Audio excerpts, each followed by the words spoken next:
Hello, I'm Andrew. And I'm Christine. Today, let's make sense of... Oh, and in case it wasn't completely obvious...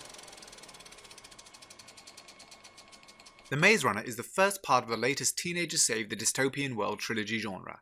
It more or less follows Thomas as he is unceremoniously dumped into a mysterious place known as the Glade, with absolutely no recollection of how he got there. Through some unnecessarily confrontational meetings, he eventually learns that the Glade is surrounded by a maze filled with creatures called grievers that kill anyone who stays in the maze overnight. Enter Teresa, the first girl ever to arrive at the Glade, who comes with a mysterious note indicating that she is the last one ever, for whatever that's worth. Through a combination of luck and the ability to avoid getting crushed by moving walls, Thomas eventually kills a griever and sets in motion a series of events that leads to about half the boys in the Glade getting killed. During their escape, they learn that the earth got scorched by the sun, and shortly after, a disease or something appeared that wiped out many of the survivors. They, the boys and girl of the Glade, learn that they were part of an experiment that was trying to find a cure. Even though they think they are freed by what appears to be a military outfit, the audience learns that they are actually just being pushed into phase 2 of whatever experiment they're being put through.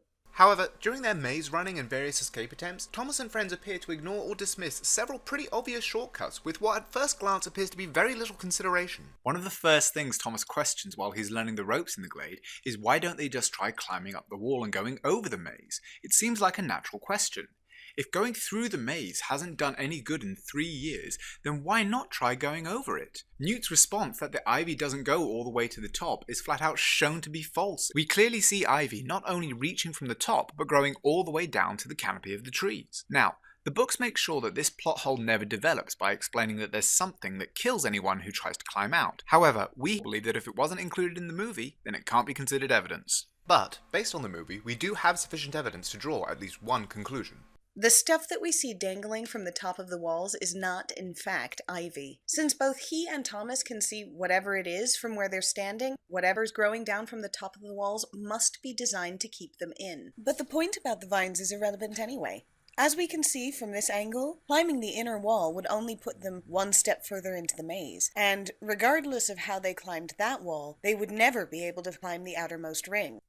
Okay, sure. The boys can't use the vines to climb out for whatever reason, but what's to stop them from building a ladder or scaffolding or something that they could use instead? They've had 3 years after all, and they've built other structures, so why not something as simple as a ladder to climb out? Now, the walls are extremely high, and yes, this would present an extraordinary engineering challenge considering the materials and tools available, but we never see any evidence that an attempt was even made, despite Newt's insistence that they've tried everything. Gali must have been among the first few boys to arrive. Naturally, that would have made him an elder among the group members, and someone the newer boys would have looked up to for guidance and authority. In fact, the movie goes to great lengths to explain that the boys who come to the Glade are conditioned to listen to their predecessors and not to challenge authority. It's pretty undeniable that Gali is a large part of why this mindset has been developed and is maintained. He seems to not only be the head builder, but also the self-appointed head enforcer. While Albie and Newt support the rules, Gali is outright obsessed with them, enforcing them violently, even when a simple verbal explanation would achieve his aims. He persecutes Thomas, threatens him, and vilifies him, all for apparently no reason. But what if there's a reason?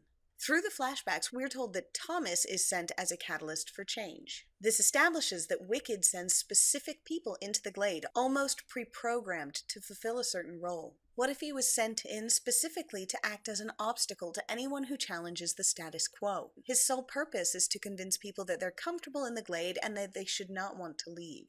So what does all of this have to do with building an escape ladder or scaffolding?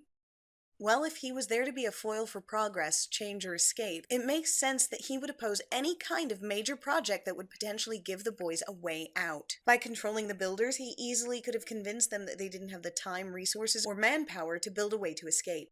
Thanks for watching. We'd like to note that all copyrights belong to their respective owners. Please remember to support the film industry by watching movies at your local theatre or by renting or buying the DVDs.